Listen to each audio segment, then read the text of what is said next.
Did you know that in 2021, Zillow canceled their iBuyer program? You might not know what this is, but basically Zillow was buying properties from individuals and then selling them on their behalf, and their goal was to make a large profit, kind of like a fix and flip.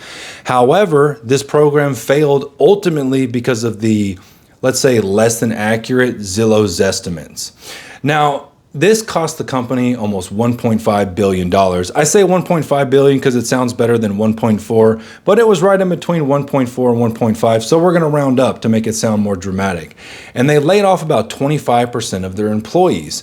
So Zillow tried to blame a few different things. They tried to blame the market, they tried to blame interest rates, they tried to do all this, but they canceled this program in November of 2021 and they stopped buying properties before that. And we didn't see a real shift in the real estate market until Q3 of 2022.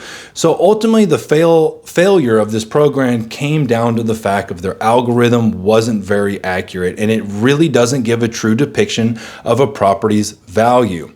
Now let's take a look at what Zillow's doing today. They're launching an app within ChatGPT that allows users to search through a conversational model that I think is going to build trust. So consumers are going to trust the information that Zillow is giving to them. Now, I'm going to explain some stuff in the past that is giving me plenty of reasons not to trust Zillow. I still use it, but maybe I don't trust it that much. Also, I don't want to put my tinfoil hat on, but there's a lot of things going on in the real estate world, not the real estate world, the internet world right now that's making it to where our private information isn't so private. And I think large companies like this are going to use this to get trust from consumers where trust I don't think really should be given.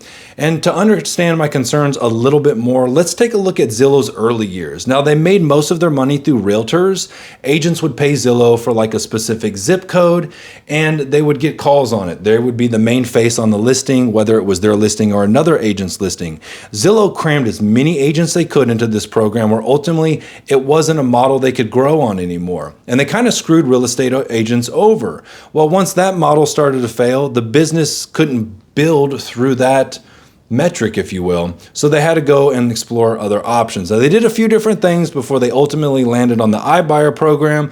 But like I said, the iBuyer program lost about 25% of their employees and cost the company almost $1.5 billion. So they started to explore those new options. They got their broker's license, even though they said real estate agents were never going to get a real estate license. They launched the iBuyer program. That didn't work. Now they're integrated through AI. And I only think time is going to tell what this is going to mean for consumers. But ultimately, maybe just use it for a search engine, but I don't think I would trust it.